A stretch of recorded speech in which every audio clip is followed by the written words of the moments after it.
Тем временем волонтерское движение усилило свою работу в новогодние праздники.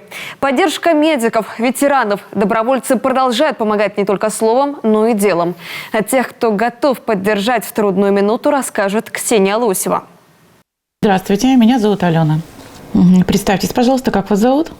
Утро в волонтерском штабе единороссов начинается со звонков. Они поступают с 8 утра, а затихает телефонный аппарат только к 20 вечера. Сегодня, к примеру, обратилась жительница сыктывкарского поселка Краснозатонский. Просила помочь с покупкой продуктов. В списке яйца, молоко, масло и хлеб. Ничего необычного. Самостоятельно ходить в магазин 80-летняя пенсионерка сейчас не может. Коронавирус изолировал ее дома. Система выстроена очень четко. Наши специалисты созваниваются с волонтерами, которые активно работают вместе с нами.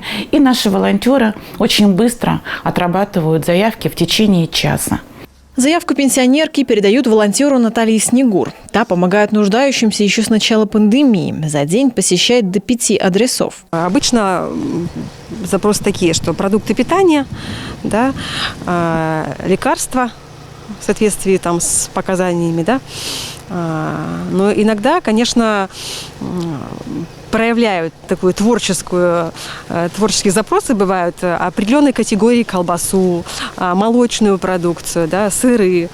Но мы совсем справляемся, ищем, находим. Для нас это мелочь, а для многих людей это огромная необходимость и потребность. Мы их надежда. Вот и сегодня при встрече с волонтером, обратившаяся за помощью, Альбина Ивановна не может сдержать эмоций. На таких людях, говорит пенсионерка, сейчас в пандемию держится весь мир. Наташа, я больше всего на тебя надеюсь. Ты у меня самый-самый-самый друг большой. Ну все, очень рада.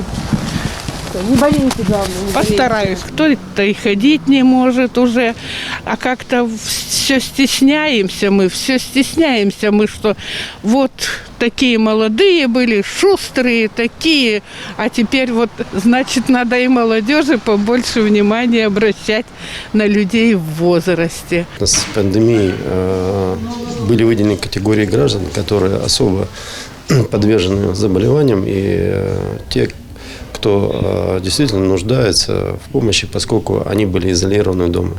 Это прежде всего наши ветераны 65+, это дети, которые, естественно, сказать, были вынуждены находиться на вынужденных каникулах, учиться на удаленке.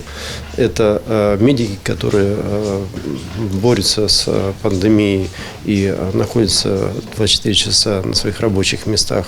Более 6 тысяч отработанных заявок за 10 месяцев с начала пандемии, в том числе юридические консультации. Ресурсный волонтерский центр единороссов помогал решать проблемы с компьютерной техникой для школьников, когда те перешли на дистанционное обучение. Безусловно, волонтерское движение в регионе сейчас на подъеме. Именно общественники вместе с медиками встали единым фронтом в непростые дни первой волны пандемии. Поддерживали пожилых и инвалидов не только словом, но и делом.